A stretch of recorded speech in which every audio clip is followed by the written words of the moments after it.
자, 여러분. 오늘 제가 들려드릴 이야기는요. 단순한 복수극이 아닙니다. 이건 조선이라는 나라가 스스로 만들어낸 균열의 이야기입니다.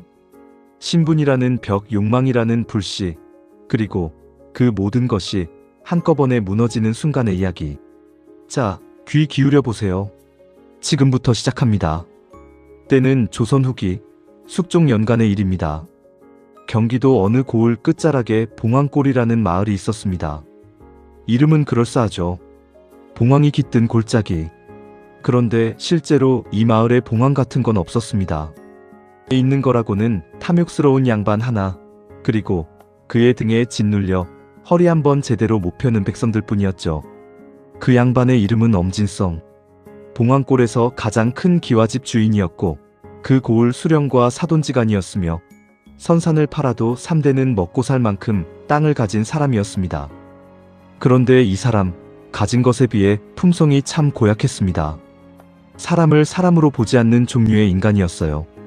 종놈은 종놈이고 상놈은 상놈이고 자기 집 마당에서 굴러다니는 개도 가끔 쓰다듬어주면서 사람한테는 그 온기 한 조각 나누어주지 않던 사람. 바로 그런 사람이었습니다. 그의 집에는 두 사람이 있었습니다. 여종 하나, 머슴 하나. 여종의 이름은 옥분이었고 머슴의 이름은 돌쇠였습니다.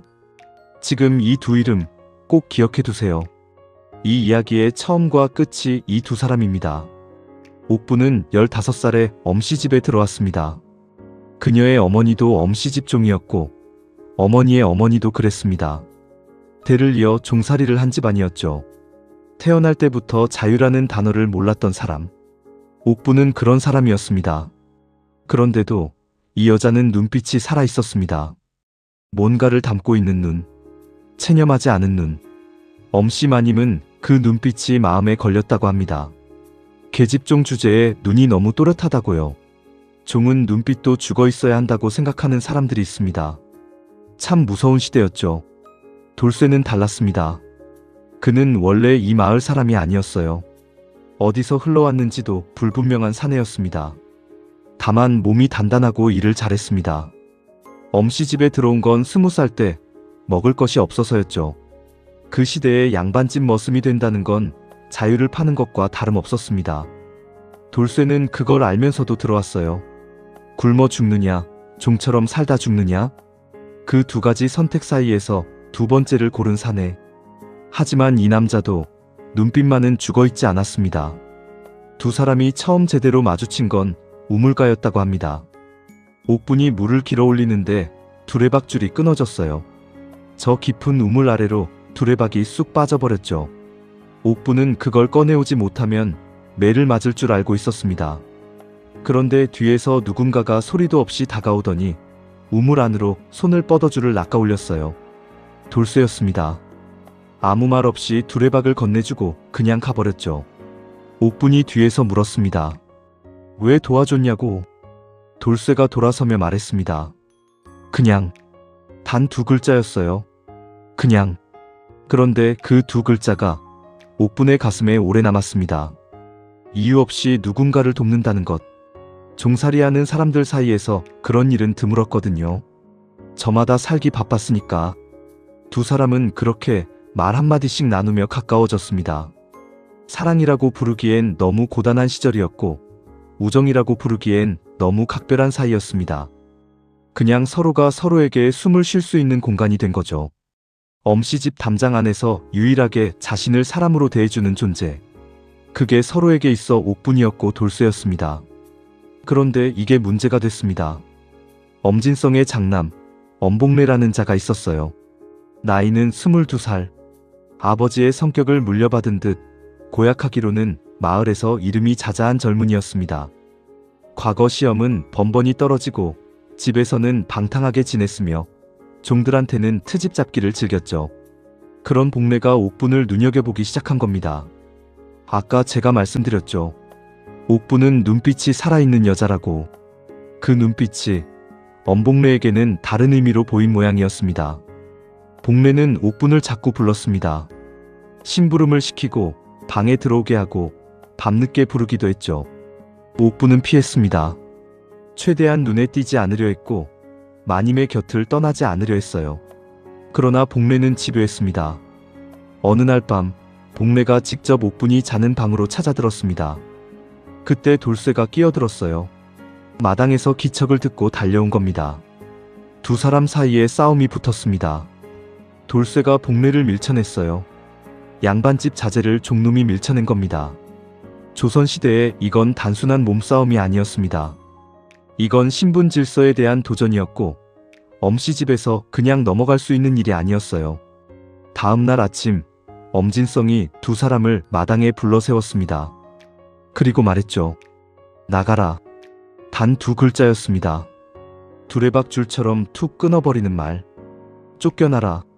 밥도 없이, 집신도 없이, 가진 것 하나 없이. 그게 전부였습니다. 옥분과 돌쇠는 그렇게 봉황골에서 쫓겨났습니다. 한겨울 아침이었어요. 발에 맞지도 않는 헌 집신 한 켤레씩 받아 신고 담장 밖으로 밀려났죠. 마을 사람들은 아무도 그 두 사람 편을 들지 못했습니다. 엄씨의 눈밖에 나면 이 마을에서 살 수 없다는 걸 모두 알고 있었으니까요. 둘은 걸었습니다.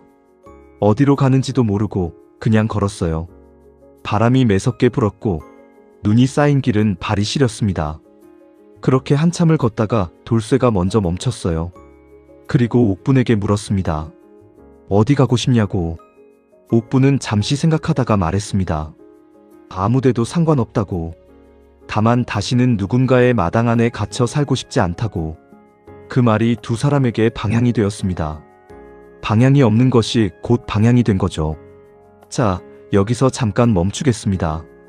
지금 이 장면 상상해 보셨나요? 조선 후기 어느 겨울 길목에 두 사람이 서 있습니다. 가진 것 하나 없고 돌아갈 곳도 없고 앞날도 불투명한 두 사람. 그런데 이 두 사람이 3년 후에 엄진성의 집안을 무너뜨립니다. 어떻게요? 지금부터 그 이야기를 들려드리겠습니다. 계속 들어주세요. 두 사람이 처음 발을 붙인 곳은 한양 외곽의 어느 주막이었습니다. 돌쇠가 힘을 써서 이를 거들고 옥분이 부엌일을 하면서 숙식을 해결했어요. 주막 주인은 연세 지긋한 할머니였는데 사람 보는 눈이 있는 분이었습니다.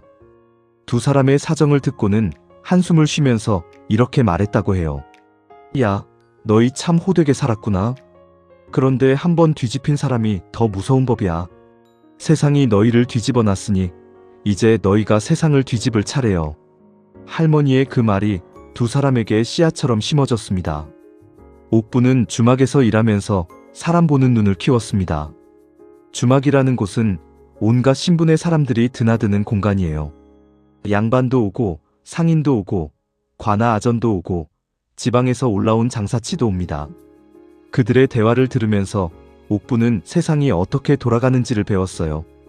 누가 누구에게 빚을 졌는지, 어느 집 곳간이 비었는지, 어떤 양반이 어떤 비리를 저질렀는지.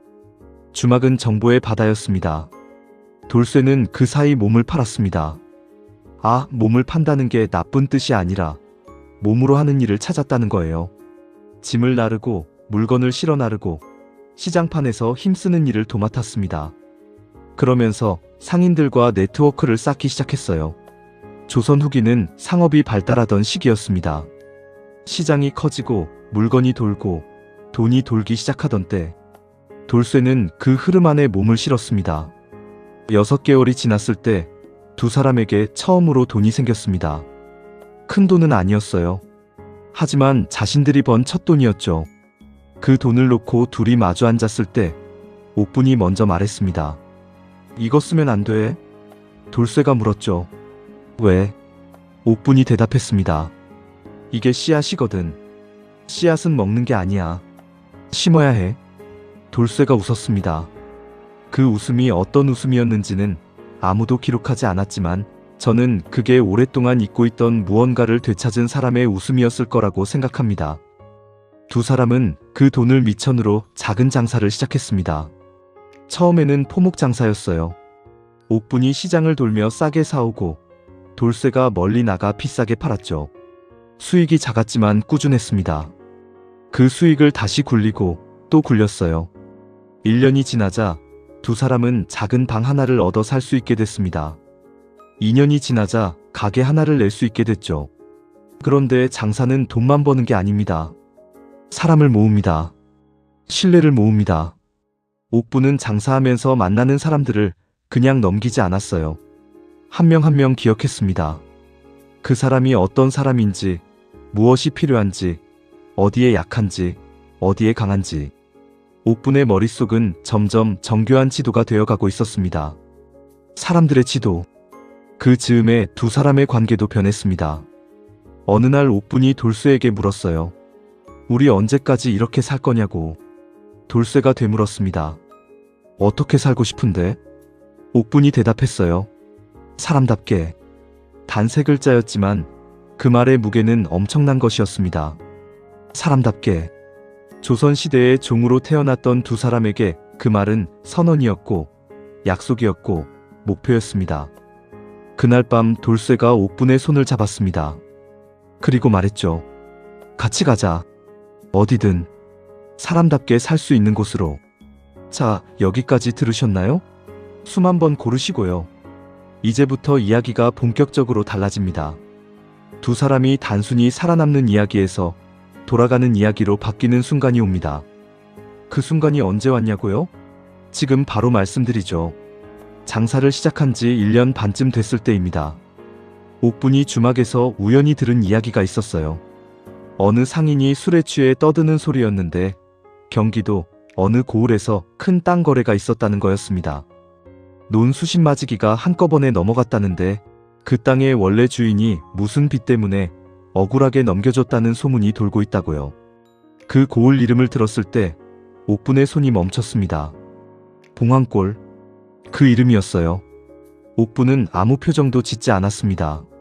상인의 이야기를 끝까지 들은 다음 조용히 자리를 피했어요. 그리고 돌쇠를 찾아가서 말했습니다. 엄씨가 또 사고를 쳤어. 돌쇠가 물었죠. 어떤 사고? 옥분이 천천히 설명했습니다. 남의 땅을 빼앗은 것 같다고. 그것도 서류를 이용해서. 조선시대의 토지 문서 조작은 양반들이 자주 쓰던 수법이었습니다. 문맹인 백성에게 엉터리 문서를 들이밀고 도장을 받아내거나 빈 문서를 부풀려서 토지를 가져가는 방식이었죠. 이걸 관아에서 모르는 게 아니었어요. 다만 양반과 수령이 한통속이니 백성이 억울해도 하소연할 곳이 없었던 겁니다. 옥분은 생각했습니다. 이게 기회다. 잠깐, 여기서 제가 한 가지 짚고 싶은 게 있어요. 옥분의 이 생각, 단순한 복수심이 아닙니다. 옥분은 영리한 여자였어요. 감정으로 움직이는 게 아니라 구조로 움직이는 사람이었습니다. 엄진성이 사고를 쳤다는 것, 그리고 그 피해자가 있다는 것, 이 두 가지를 연결하면 무언가를 만들 수 있다는 걸 계산한 거예요. 이 여자, 주막에서 보낸 시간이 허투루 된 게 아니었던 겁니다. 옥분은 먼저 피해자를 찾았습니다. 봉황골 근처 장터의 수소문에서 땅을 빼앗긴 집안을 찾아냈어요. 박씨 집안이었습니다. 아버지가 갑자기 세상을 떠나고 어린 아들 혼자 가세를 이어가다 엄씨에게 땅을 빼앗긴 집안이었죠. 그 아들의 이름은 박성훈, 나이는 24이었습니다. 옥분이 박성훈을 만났을 때 그는 이미 포기한 눈빛을 하고 있었습니다. 억울하다는 건 알지만 양반을 상대로 어떻게 싸우냐고 했어요. 옥분이 말했습니다. 나한테 방법이 있어. 박성훈이 물었죠. 당신이 누구냐고. 옥분이 대답했습니다. 예전에 엄씨 집종이었던 사람이야. 그 집을 누구보다 잘 알아. 박성훈은 처음엔 믿지 않았습니다. 어떻게 종 출신 여자가 양반집을 상대로 싸울 수 있냐고 했죠. 그런데 옥분이 차근차근 설명하기 시작했을 때 박성훈의 눈빛이 달라졌습니다. 이 여자 단순히 감정으로 움직이는 게 아니구나. 뭔가 진짜 계획이 있구나. 옥분의 계획은 이랬습니다. 엄진성이 토지 문서를 조작했다면 그 증거가 반드시 어딘가에 남아있다.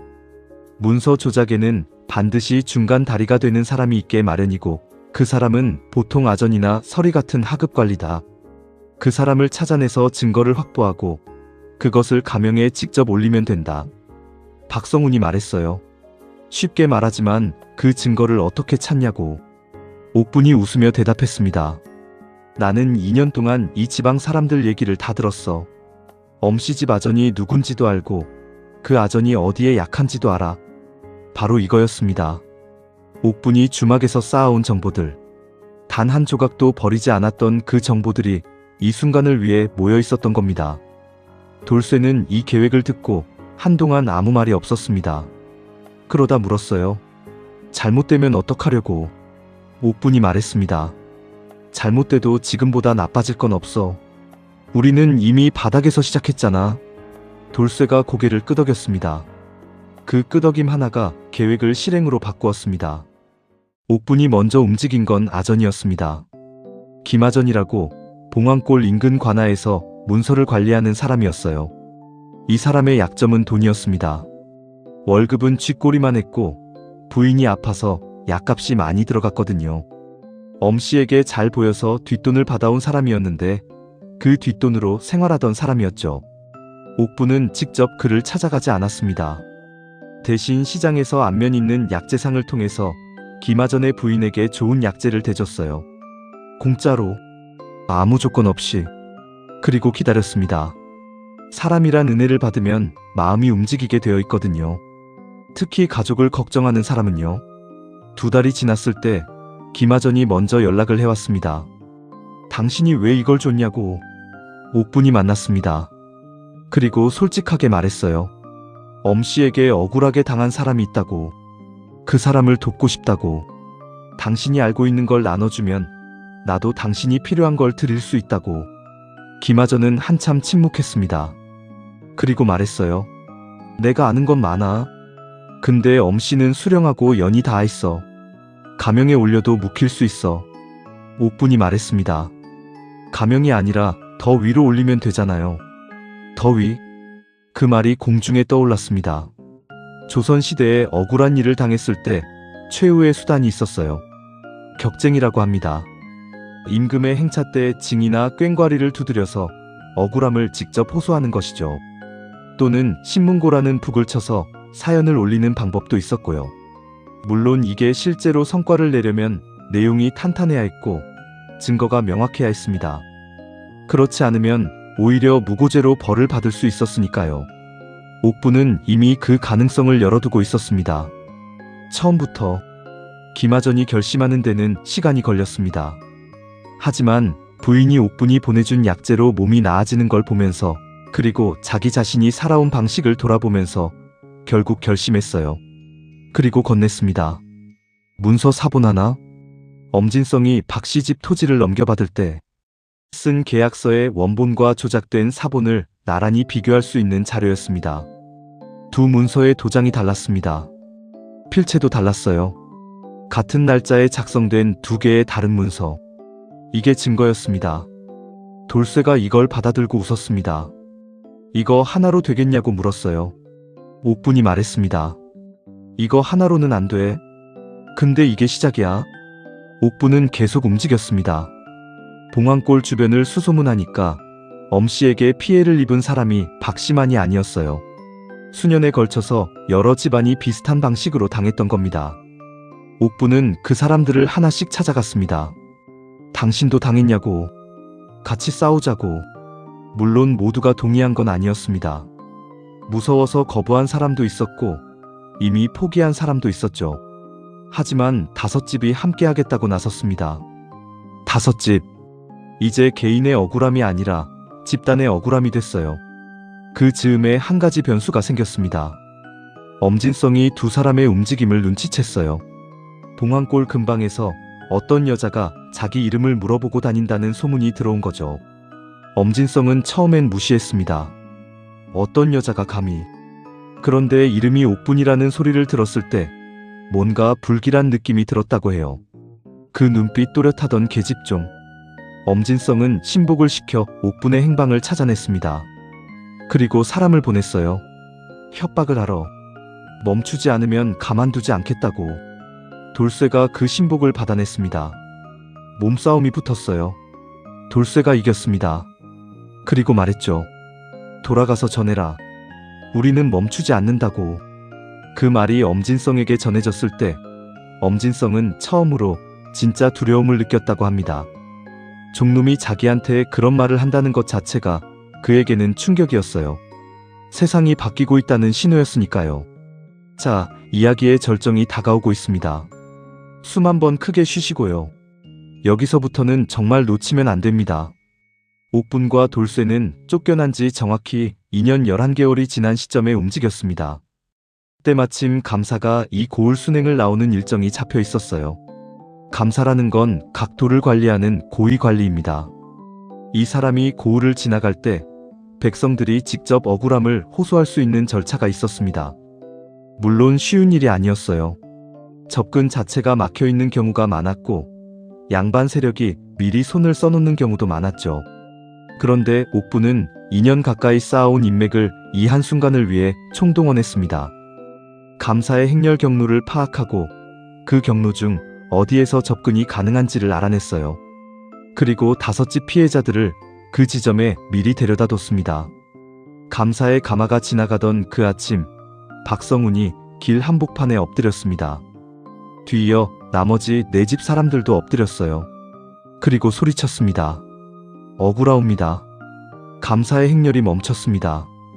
호위 군졸들이 달려들어 쫓아내려 했지만 사람이 5집이나 됐으니 쉽게 할 수가 없었어요. 감사가 가마 안에서 물었습니다. 무슨 일이냐? 박성훈이 준비해온 문서를 내밀었습니다. 옥분이 정리한 문서, 증거가 되는 2개의 계약서 사본, 각 피해자의 진술서, 그리고 기마전의 증언 내용까지 담긴 문서 묶음이었어요. 감사는 그 자리에서 바로 결론을 내리지 않았습니다. 조선시대는 그렇게 빠르게 움직이지 않았으니까요. 하지만 그 문서를 받아 관하로 들어갔습니다. 그리고 조사가 시작됐어요. 엄진성은 그 소식을 듣고 수령을 찾아갔습니다. 어떻게 된 거냐고, 막아야 하지 않냐고. 수령이 말했습니다. 이건 나도 어찌할 수가 없어. 감사가 직접 받은 문서야. 내가 손댔다가는 내가 엮이는 거야. 그 순간이었습니다. 엄진성을 받쳐주던 기둥 하나가 흔들리기 시작한 게, 조사는 2달 가까이 이어졌습니다. 기마전이 증언했어요. 자기가 문서 작성에 관여했다고, 엄진성의 지시가 있었다고. 물론 기마전도 처벌을 받았습니다. 하지만 엄진성이 받은 처벌이 더 컸어요. 조정에서는 토지를 원래 주인들에게 돌려주라는 명령이 떨어졌고, 엄진성은 관직 추탈과 함께 재산의 일부를 몰수당했습니다. 봉황골에서 가장 높이 올라가 있던 기와집 주인이 무너진 겁니다. 소식이 봉황골에 퍼졌을 때 마을 사람들은 처음엔 믿지 못했다고 합니다. 엄씨가 무너졌다고? 그 엄씨가? 그리고 그 일을 한 사람이 쫓겨났던 옥분이라고? 사람들은 한동안 멍하니 있었다고 해요. 세상이라는 게 이렇게 뒤집힐 수도 있구나. 그 생각이 마을 안을 천천히 흘렀습니다. 엄복래, 그러니까 옥분을 그렇게 만들었던 장남은 어떻게 됐을까요? 아버지의 기반이 무너지면서 그 역시 자리를 잃었습니다. 과거 시험도 못 보고 마을에서 발도 붙이기 어려워졌죠. 어디론가 사라졌다는 이야기만 남고 그 이후 행방은 기록에 없습니다. 옥분과 돌쇠는 그 소식을 봉황골이 아닌 다른 곳에서 들었습니다. 2 사람은 봉황골로 돌아가지 않았어요. 돌아갈 이유가 없었습니다. 그들의 삶은 이미 봉황골 밖에 있었으니까요. 돌쇠가 물었습니다. 시원하냐고. 옥분이 잠시 생각하더니 말했어요. 시원하다기보다는 개운하다. 오래 막혔던 게 뚫린 것 같은 느낌. 그리고 덧붙였습니다. 근데 이게 끝이 아니야. 우리 이제 진짜 시작이야. 돌쇠가 웃었습니다. 또 그 웃음. 처음 우물가에서 두레박을 건네줄 때와 같은 표정이었다고 나중에 옥분이 누군가에게 말했다고 합니다. 2 사람은 그 후로 장사를 계속했습니다. 포목 장사에서 시작해서 점점 규모를 키웠고 결국 한양 안에 반듯한 점포를 두게 됐습니다. 신분을 바꿀 수는 없었지만 삶의 질감은 완전히 달라졌어요. 더 이상 누군가의 마당 안에 갇혀있지 않았습니다. 또 하나 2 사람이 한 일이 있어요. 자신들이 겪었던 것처럼 억울하게 당한 사람들을 돕는 일이었습니다. 무료로 법 지식을 알려주거나 문서를 작성하는 걸 도와주거나 때로는 직접 사람들과 관할을 찾아가기도 했죠. 조선시대에 이런 걸 뭐라고 부를까요? 공식적인 이름은 없었습니다. 하지만 사람들은 그냥 옥분네 집이라고 불렀어요. 억울한 일이 있으면 옥분네 집을 찾아가라고. 참 이상하죠. 종으로 태어나서 쫓겨난 여자가 결국 사람들의 의지처가 됐습니다. 양반집 담장 안에 갇혀있던 여자가 결국 그 담장을 넘어 세상 안으로 걸어 들어온 거예요. 자, 이제 마무리로 가겠습니다. 하지만 끝이 아니에요.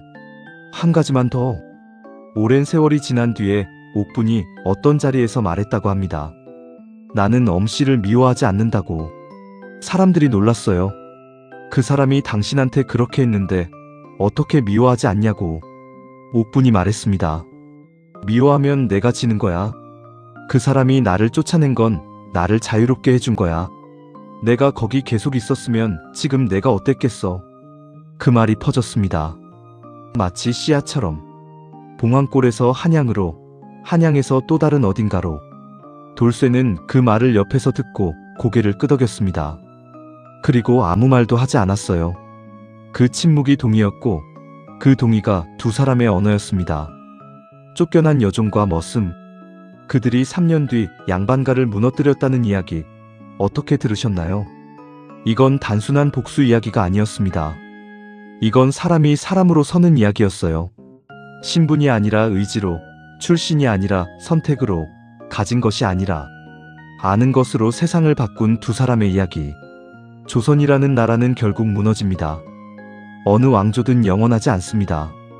하지만 옥분과 돌쇠 같은 사람들이 담장 하나씩 허물고 문 하나씩 열면서 세상은 조금씩, 아주 조금씩 달라집니다. 그 달라짐이 역사입니다. 오늘 이야기는 여기까지입니다. 오래 함께 해주셔서 감사합니다. 다음에도 또 이렇게 귀 기울여 주세요. 이야기는 늘 당신 곁에 있습니다. 안녕히 계세요.